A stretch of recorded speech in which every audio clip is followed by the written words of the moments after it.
Citigroup intended to wire a $7.8 million interest payment on August 11 to lenders for cosmetic company Revlon. It was sending the money on behalf of Revlon in its capacity as the company's loan, but the bank accidentally transferred $893 million, enough to pay off the entire loan, which was not due until 2023, and did not notice the gaffe until the following day, which they blamed on human error. Some lenders returned the money after noticing the mistake, but others refused to pay it back, insisting the money was owed, leaving Citibank $501 million out of pocket. U.S. District Judge Jesse Furman in Manhattan ruled the transfers were final and complete transactions, not subject to revocation. Citigroup sued to recoup the $500 million which had not been returned to them from 10 asset managers, including Regain Capital Management, HPS Investment Partners and Symphony Asset Management. The bank said the lenders knew or should have known the transfers were a mistake, and that Revlon, controlled by billionaire Ron Perelman, could not afford such a big payment. Share this article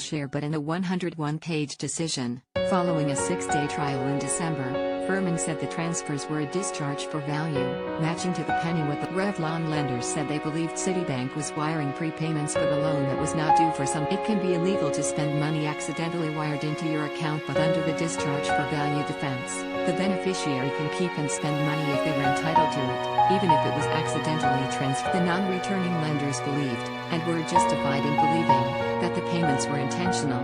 Furman to believe otherwise, to believe that Citibank, one of the most sophisticated financial institutions in the world, had made a mistake that had never happened before, to the tune of nearly $1 billion, would have been borderline. Citigroup plans to appeal.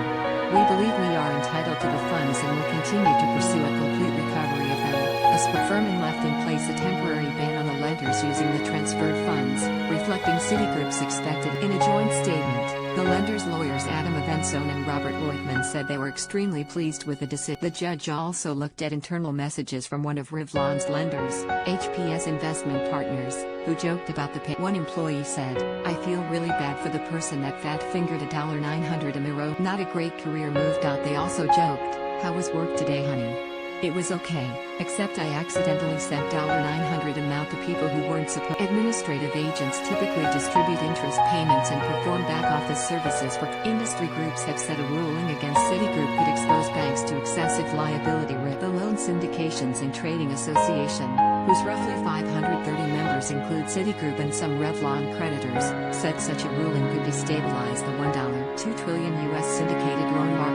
Shortfalls in Citigroup's internal controls were a factor in Chief Executive Mike Corbat's planned early retirement. The blunder was the latest misstep involving internal controls at Citigroup, which federal regulators fined $400 million in October over long-standing deficiencies.